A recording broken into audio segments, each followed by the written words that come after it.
In every craft, career, or skill, there are people who are not only experts, they're known to be experts. And when you're the one people go to for opinions, you're a thought leader. It's so important for people to work on their thought leadership presence. That's right. Launch Your Inner Entrepreneur author Charlene Walters says you can become a thought leader. It really helps you stand out in the crowd. And when there's a need in your network for someone like you, you'll be top of mind. We're running down how to become a thought leader. Start by asking, what do you know? Think about your experience, your expertise, those skills you have, what you're really passionate about. Think of those things that people come to you for. Make a list, jot it down, and you'll be surprised at how much you know, how much value you have to add to those in your network. And if you're having problems, call a friend for help with this. Because your friends can see things you'd miss. And the corollary to identifying what you know is to recognize the value of what you know. People absolutely sell themselves short when it comes to their expertise. Stop diminishing what you have to offer. You don't know who needs to hear what you have to say.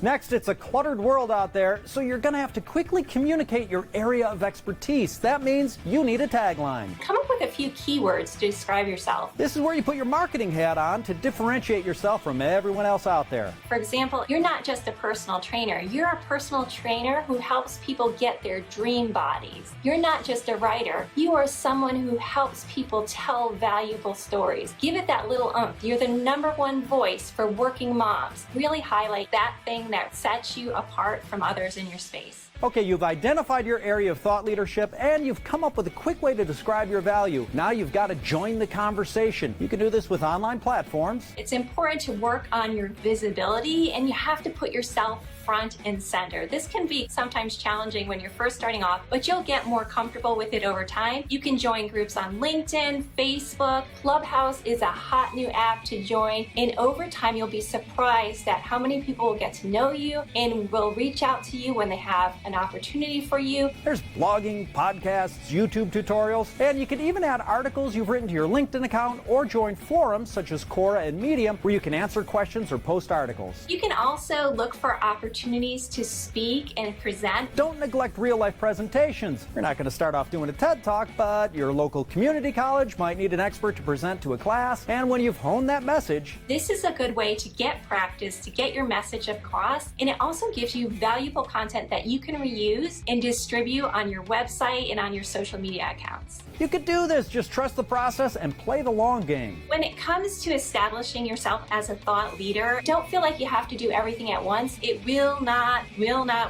happen overnight. So keep at it. It'll grow over time. Just stick with it. Becoming a thought leader is at the top of the list.